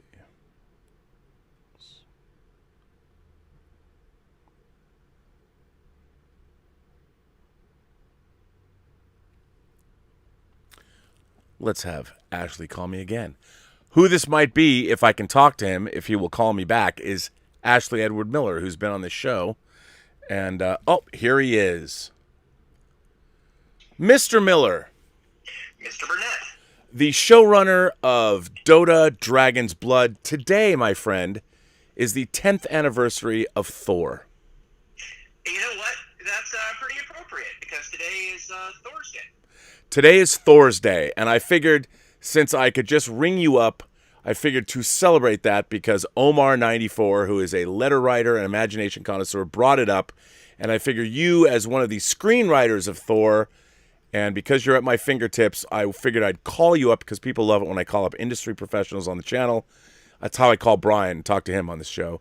I figured Ashley, as one of the architects of the Marvel Cinematic Universe, having been a screenwriter of Thor for Mr. Kenneth Branagh, could you regale us with the tale of how did you and Zach get involved in Thor? And what was the experience of writing one of the first MCU really fantastical character? I mean, Thor brought you to Asgard. It might not have worked, but you guys certainly made it work. So tell us the tale. Well, thank you. First of all, so getting into it, honestly, I give a little bit of credit to the 2007-2008 writer's strike because it put everybody behind the eight ball, and that included Thor. So when the strike ended, people were scrambling to get writers, and we got a call from our agent saying that Marvel wanted to find people who'd worked in television, who, you know, hopefully had worked in genre, hopefully understood comic books, maybe please understood Thor. And I was like, okay, so I'm definitely into this because you know, I can show you like my nearly complete Thor collection, my signed poster of the cover to Thor 337 where Beta Ray Bill is smashing the logo. I love that cover. I love that cover. I still remember the day that it arrived by subscription to my house, wrapped in a little brown paper wrap, right? That's how we used to get comics, kids. Yep. That was the comicsology of the 1980s. So yeah, I went in. I kind of saw what they had been up to. Had a great meeting with Marvel. I met Kenneth Branagh. They asked us to come back in with a take. We did, and very quickly we were off to the races. You know, our mandate was. It was fun. It was figure out how to make Thor work inside of the Marvel universe, make him feel like he belonged in the same universe as Iron Man. Yeah, that to me was the thing that I was like, how are you going to do that? Oh, trust me, I asked that question. That was a big deal. That was kind of on a meta level. You know, the other thing they really needed, and of course is why they hired Ken, is they really wanted Thor to be somebody that we could understand as a person. And they really wanted Loki to fit that bill too, and they needed Loki to kind of be and become kind of the Magneto of the MCU, since they didn't have Magneto at that point. You know, a villain that they could bring back and obviously, you know, use in the Avengers and to find ways to make it textured. So, you know, our pitch was very much centered around the relationship between them. It was very much kind of centered around making this kind of family tragedy, family drama. It was a very quick process, which is a little bit the story of my life. We thought that we were gonna have to have a movie out in 2010. Right. And that schedule got pushed. We did a whole bunch of drafts very quickly. It was an interesting experience, kind of how some of that stuff came together. But it was always great. We always we would finish a draft, we'd turn it in, then we'd go in, we'd spend a week reading it aloud with Kenneth Branagh, which is an experience that is not to be missed. Wow. Yeah. So did he read parts? Oh, hell yeah, he did. Right? And it was like, remember the first time he was like, all right, let's read this scene. I'll play Thor, and you be Jane. And I'm like, okay. I was thrilled to be Jane. And he was, he was awesome and just so funny. And sometimes he would just kind of do a one-man show of the script. That was hilarious. You would just, I was just rolling, as he would kind of go through it and just kind of, he's ridiculously funny and smart. Did you have him recite the St. Crispin's Day speech from his first movie, Henry V? No, but I got something much better. You did? Yeah. Oh, yeah. It's I told this story on 4:30 movie, but I'll tell it again here. That I think it was either our last. We were getting ready to do, our I think fifth or sixth draft, and we were in the conference room with him and with Kevin and with everyone, and we were going through the third act, and Ken starts talking about Hamlet as he is wont to do. As you might imagine, he thinks about it and how he made that movie too. Yeah, he did, and he'd been thinking about that the soliloquy, the third act soliloquy for 30 freaking years, and what does it mean, and how he had finally sort of put it together in his head, right, with what it actually means, right, that it comes back to the moment when when Laertes walks in and tells Hamlet, yeah, a-hole, you killed my dad, my sister killed herself because of you, you suck, I hate you, and I'm gonna fucking murder you in front of everybody, have a great day, and he takes off, right? Yep. That was actually in the first folio, and then Shakespeare revised on that dialogue to make it better.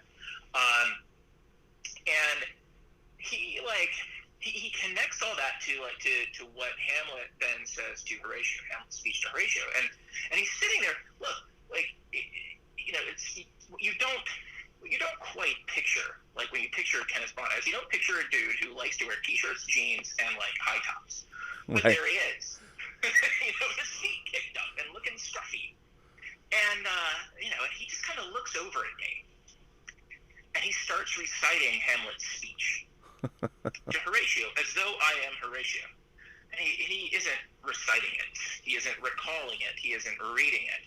He is not performing it. He is saying it as though no one has ever said it before in the history of man, as though it is something that is actually occurring to him and that he is in the middle of, and I am in fact Horatio. And I fucking burst into tears. It was both amazing and awful. I just burst into tears. It was the most amazing thing I have ever seen. I will never see anything like it again, right? I just don't know how it's possible. And I can't even, I almost can't, relate to you. It's almost and it's you mean to tell me I need to have died to have a conversation with you about your insights on death? Yes. I mean, that's kind of what that was like. It's you have to have been on the receiving end of what that man did to fully appreciate what he is capable of. But he was just amazing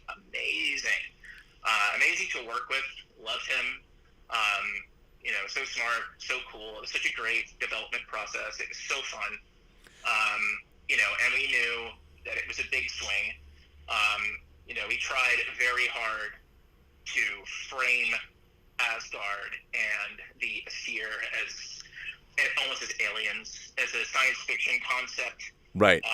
more than a fantasy concept. So very Walt Simonson. Yes. And we leaned into that hard. We talked about that a lot. We leaned into the Ultimates a lot. One of my favorite Thor moments of all time. When I think it's the end of Ultimates 2, when he kind of shows up the Rainbow Bridge, right, and he like calls down the storm like on all the fucking demons, and it's like this planet is under my protection, and Hawkeye's like, Thor, I knew you had it in you, buddy. I never doubted you, buddy. That's the line. That to me was like, okay, that's how we're doing this, right? We're not going to do the these and thous, like we're going to do that guy, Right. and it's going to be awesome. That makes sense. So what is, okay, looking back 10 years, what has, you also then after that, you wrote X-Men First Class. Yeah.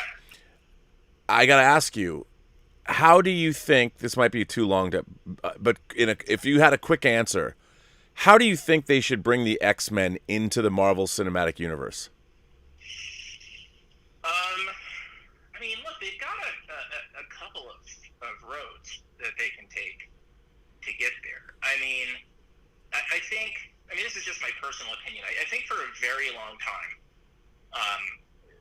as the MCU was building and the X-Men and the Fantastic Four remained out of reach, I think that on the comic book side, the X-Men and the Fantastic Four were kind of sequestered off into their own little corners of the comic book world. Right. So that obviously, all the big crossover events, it's of course, you have the Dark X-Men, blah, blah, blah, all that other shit. But it always sort of felt like it wasn't as integrated. Now, of course, that's changed completely. Yeah. Right now, it's you can't pick up a Marvel comic without tripping over an X-Man, which is great. And Jonathan Hickman is a genius, so that's cool. So there've been a lot of roads, right? There's been a lot of fields have been plowed to make it possible. I think maybe their backup plan for a while was the Inhumans would be their new way into essentially doing mutants. But obviously they don't need to do that anymore. I kind of think they should just handle it the way that it was originally handled in the comics, which is they've always been with us. Right. That's how I think they should do it too. Yeah, right? It's like they've just been living underground. Yeah. And they're starting to emerge from underground because all around them you see people with freaking powers who are doing crazy shit. And that line is becoming blurred. No, I totally agree. We're going to get a little bit of that with the Inhumans. the Eternals as well. Mm-hmm. Like they've been, and I think you're right. I think the way to do it is we've always seen the X-Men interacting with, they just have been underground this whole time. And they've been fighting amongst themselves. They've been having a proxy war or whatever. The conflict with mutants has not spilled over into the real world yet, so nobody knows that they're there. That's right. Because look, it's just my 2 cents, but I think the more it's about that, and the less it's about kind of going into a huge plot development that suddenly results in X-Men, I think the better. Because the great opportunity with the X-Men is to kind of tell superhero stories that the MCU otherwise can't tell, right? And to find the things that really differentiate the X-Men from other supers. One of the things, look, this is all theoretical, hypothetical crap, but it's in a world where the Avengers are all over the honking place, and Thanos just snapped his finger and killed half the population, and there are Guardians of the Galaxy, and you have the Falcon and the Winter Soldier, which is all about the ramifications of that, and it's just where these things are out. In some ways, the core conflict of the X-Men, hated and feared by a world we're sworn to protect, is a little silly because there are already people with powers who are out there, right? And nobody is hunting down Ant-Man. No. Apparently, yeah, you know what I mean? It's like so. What is the difference? When the X-Men were created, it was a slightly different story. It's like the heroes weren't all over the place. They were a problem. but by now we've domesticated the hope. Right, exactly. So what makes that different? I think that's the challenge. But again, that's just one guy's opinion. Right. Well, listen, I want to thank you for your time and calling me back and coming on this show on this, the 10th anniversary of Thor, Mr. Ashley Edward Miller, who is also the showrunner of Dota Dragon's Blood. How's that second season coming, son? Working my fingers to the bone. That's how. Well, I look forward to all that stuff, man. I look forward to work. What are you talking about? I look forward to continue working with you on that because Yes, sir. I can't see what I can't wait to see what you come up with. Thank you. No, I am excited. All right then. Well, I will let you go and thank you for calling me back and being on this, the 682nd episode of Robservations. Fantastic, man. I will talk to you soon. Have a good one. All right, you too. Bye. Ladies and gentlemen, that was Ashley Edward Miller, the co-writer of Thor on this, the 10th anniversary of the film. So that was all for, thank you, by the way, Omar, for giving me that idea. So there we go. Where were we? Mr. Rhino, my Rhino, says, I was wondering why Spielberg would remake a classic like West Side Story, but after seeing the trailer, I'm so excited for its release. What are your thoughts on this classic being remade? Well, let me tell you, I love West Side Story. Maria, I've just met a girl named Maria, and suddenly my life will never be the same again. I'm a big fan of West Side Story. It's one of my favorite film musicals, and I've seen it in 70 millimeter. I've met Robert Wise on a number of occasions, actually. I never met Jerome Robbins, but I do love West Side Story. It looks great. I've wanted Spielberg to make a musical since the beginning of Indiana Jones and the Temple of Doom. The whole Anything Goes number, I'm like, aside from the reverse film of the girls standing back up, I really have wanted him to tackle a musical, and the movie looks incredible to me. I can't wait. I can't wait, because when you're a jet all the way from your first cigarette to your last dying day. So bring it on. Although I hope they don't scrub that, like, oh, you can't smoke cigarettes anymore, so we're not going to sing that song. And by the way, Rita Moreno in West Side Story, one of the hottest women, I shouldn't say hot, one of this she exudes sexuality. She just, oh my God. Talk about a dream girl. Stub McShave says, in 100 years, which filmmakers of the 20th century will be the great masters? Mozart and Shakespeare are some of the great artists in their field. Is it dependent on a few masterpieces like Peter Jackson and Coppola, or a body of work for Spielberg and Hitchcock? Ooh, I think that's really interesting. You know what? I think that the great masters of cinema are going to be, I think you're going to judge them more on a body of work. Well, I don't know if that's true. I think the people will, the masters, the directors will be judged by their body of work. But I still think individual movies will be those things that sort of endure. Because Hitchcock made 53 features. And if you think about his features that he made, I would dare say that the movies everybody thinks about, are Vertigo and Psycho and North by Northwest. I think about Rear Window, but what about all the other movies he made, like 39 Steps, The Lady Vanishes? Do those count because they're older? But I think Hitchcock will endure. But it'll be interesting to see. I wish I could live to see that. Who knows? Cardinal Sin, Gil is here. He sends in a super chat and says, greetings, Rob, mods, and the chat. Go, Post-Geek Singularity. Go, Post-Geek Singularity. Go. Sends in a super chat. Why, thank you. Thank you for the letter, by the way. Turn me on. Ron C says, hi, Rob. I'm a big fan of RKO films. Cat People, Citizen Kane, King Kong, The Stranger, I Walk with a Zombie, plus my favorite actress, Ginger Rogers. RKO was an incredible studio, and RKO was originally set up by, wasn't Errol Flynn? Who? RKO founders. RKO Pictures. Let me quickly find this. RKO Pictures was an American film production and distribution company. Oh, no, that was United Artists I'm thinking of. Never mind. RKO, I was thinking United Artists set up by the stars, not RKO. But RKO Pictures is great. I love their logo, with the radio tower. Love it. And they were like the Miramax of their day. They were a great studio. Alexander Wilson says The Godfather and The Godfather 2 are fictional, but Franzese and Sammy the Bull said that they took a lot of real mafia elements, people, and customs. Sammy said it felt like he was floated into the screen because he felt like he was watching his own life. Well, that is true. As a matter of fact, I did pull, since you brought this up, Alexander, why not share this? I will share this article because I can. Hang on, let me, and I will. I pulled this article too. I didn't. This gives you a little bit insight into me. So I put that in the wrong place. I didn't mean to put it there. Hang on. No.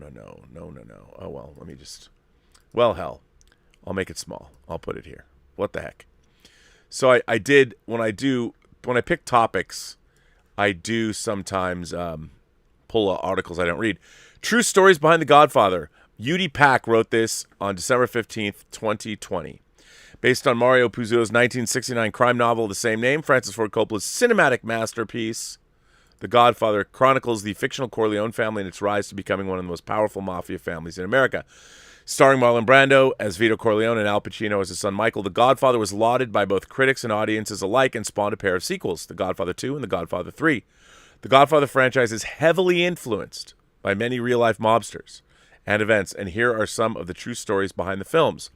Real-life mobsters and entertainers served as inspiration, for the characters. Vito Corleone was inspired by Frank Costello, who we later saw in The Irishman, the Scorsese film The Irishman. We saw Frank Costello. Portrayed by Brando, the character of Vito was actually a combination of a few mobsters, like real-life mobster Joe Profaci. Vito had an olive oil business to serve as a front for his illegal activities and kept his circle small and intimate. Like Carlo Gambino, Vito had a reputation for being a modest, under-the-radar figure. However, the Godfather character is most similar to real-life mobster Frank Costello, who was strategic, reasonable, and known as the prime minister of the mob because of his wise counsel. Like Costello, Vito used his diplomatic skills and his connections to influential businessmen and politicians to keep his power in place and also discouraged his underlings from getting involved in the narcotics business. Johnny Fontaine was famously inspired by Frank Sinatra. The similarities between the character of Johnny Fontaine, played by Al Martino, and singer Frank Sinatra were so conspicuous that Sinatra was purportedly irked by it. In the film, Fontaine reaches out to Vito to help him get out of a contract he was unhappy with. I'll make him an offer he can't refuse. Likewise, in real life, Sinatra was able to wiggle out of his contract with the help of his mob connections. Desperate to rescue his fading career, Fontaine decides to go into acting and gets cast in a big movie, a move that Sinatra made when he starred in From Here to Eternity, which subsequently reinvigorated his popularity. Interestingly, Coppola briefly mulled over the idea of casting Sinatra as Vito. Mo Green.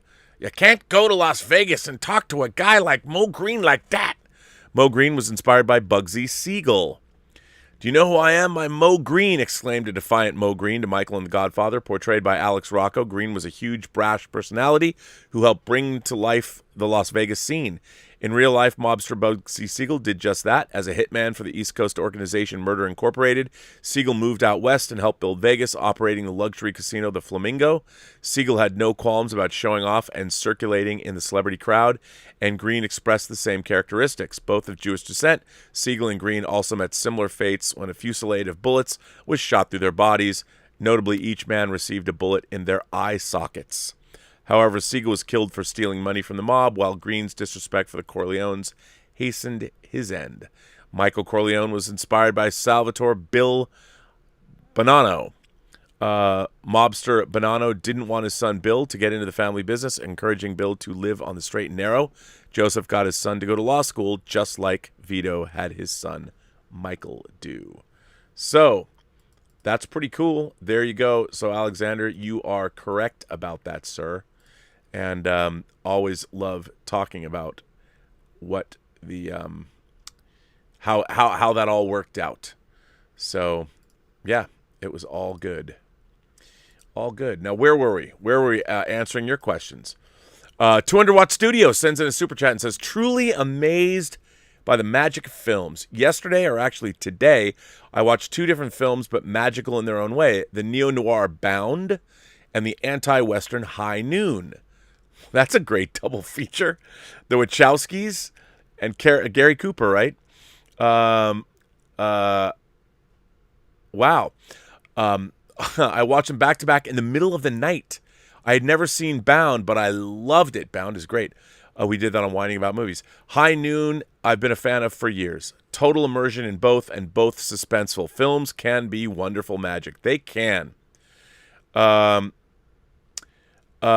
Watt Studio says, I am concerned about Nikki. How is she? Love to her. Nikki. Like, I knew a girl named Nikki. I guess you could say she was a sex fiend. I met her in a hotel lobby, masturbating with a magazine. Which Nikki? I'm not sure. Oh, you're asking about Nikki Griffin. I'll bet. I know. You're trying to dupe me into calling her, aren't you? Well, I'm not going to do that today, but I will call Nikki. Wait, did something happen to her that I don't know? This would not be good. Sheriff Carl says, dude, today is one of the most important days in music. Today is Bob fucking Seger's 76th birthday. He was doing proto-metal back in the 60s and wrote some of the best songs about life ever. Wow. The best part of the MCU is when Doctor Strange mentions him and Kathmandu. You're right. And that is, yes, Bob Seger. That's I didn't realize Bob Seger was that old. I like Bob Seger. So there we go. And yes, Kathmandu is, of course, irrevocably tied to Bob Seger. Jeff Yerke and Mrs. Y. Jeff, it's good to hear from you, sir. Crawling my way back to life. The back is healing. Just a quick note to say Mrs. Y and I watched the original series, The Immunity Syndrome, last night. Talk about great storytelling. It's got it all. Live long and prosper. The Yerk Man. Well, guess what? The Inglorious Trexperts are allowing me. They asked me to pick which Star Trek episode did I want to do audio commentary for, and I picked The Immunity Syndrome because it is one of my favorite Star Trek episodes of all time. And it's a bottle show, which is amazing. Justin Toner says, hi, Rob. I got an email yesterday from Shout Factory that my pre-order of 1976 King Kong Blu-ray is shipped and is on its way. By the way, did you remember to ship out the movies to members, including my African Kung Fu Nazis? I have not, Justin, but I'm going to. I will do that probably shortly. I haven't done it yet. I can't wait to get that King Kong. But you know what? I've had King Kong on Blu-ray for 10 years. I got the foreign release. But I want the TV cut. Chloe Fanning became a member. Thanks for becoming a member, Chloe. I appreciate that. Oh, this is the same thing. Everybody becomes members, and you guys are already members. Mike Bond became a member. I hope so, Mike. Timbula the Spider Monkey. Tim is here. At the risk of you never speaking to me again, I don't hate Shadow Recruit. It wasn't great, but passable. Yeah, I agree with you. I didn't think it was terrible. It was passable. And that kind of bummed me out, to be honest. I wanted it to be more than just passable. I wanted it to be better. And it wasn't based on a book. I'm like, they could have gone on, but they didn't. Cesar Rivera is here. Hey, Rob, what other Marvel characters or teams do you think the MCU will make films or shows about and help make the characters more A-list? Like what they're going to do with the Eternals, Shang-Chi, Miss Marvel, Moon Knight, etc. What about Inhumans? Well, they were going to do Inhumans, but the TV series, I think, killed that.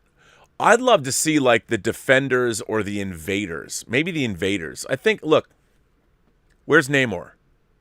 I know they got rights issues, but to me, the fact that Namor is not part of the MCU, we're going to get Black Knight in Eternals, which is pretty cool. There's a character people don't know much about. The Sentry could be cool, adding to that to the Marvel universe. But I'd like to see the Defenders of the Invaders, and I'd love to see them do another period piece World War II movie. You know, put Captain America in it. I don't know how that would wind up being, but I think that'd be pretty cool. 200 Watt Studio sends in a super chat and says, laugh out loud. No, I'm just trying to dupe you into calling her. Well, maybe I will. Maybe I will call Nikki. We shall see. I saw that clever ploy of yours. I saw through that. But anyway, yeah. So I have to tell you something else. I've been watching Game of Thrones with Elizabeth. We watched Hardhome last night.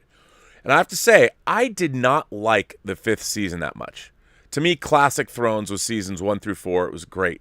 But I'm telling you, not having to wait a week, because I'd never watched the 5th season again. I've really been enjoying the 5th season. The Dorne stuff, it's not perfect. It's not classic, but watching it all at once where you don't have to wait a week, everything is kind of straight in my head. So I'm enjoying it. But my Game of Thrones rewatch has been going well. I just saw somebody ask. Gary Smith said, "Sean, did you watch Game of Thrones?" I saw that in the corner of my mind. I'm like, oh, Game of Thrones. It's too bad that the law of diminishing returns. I mean, Hardhome was a great episode, and I'm bummed out. But anyway, ladies and gentlemen, boys and girls, gentle souls, kind beings across these 28 known galaxies, this would be an end to Robservations episode number. What episode is it? It's 682.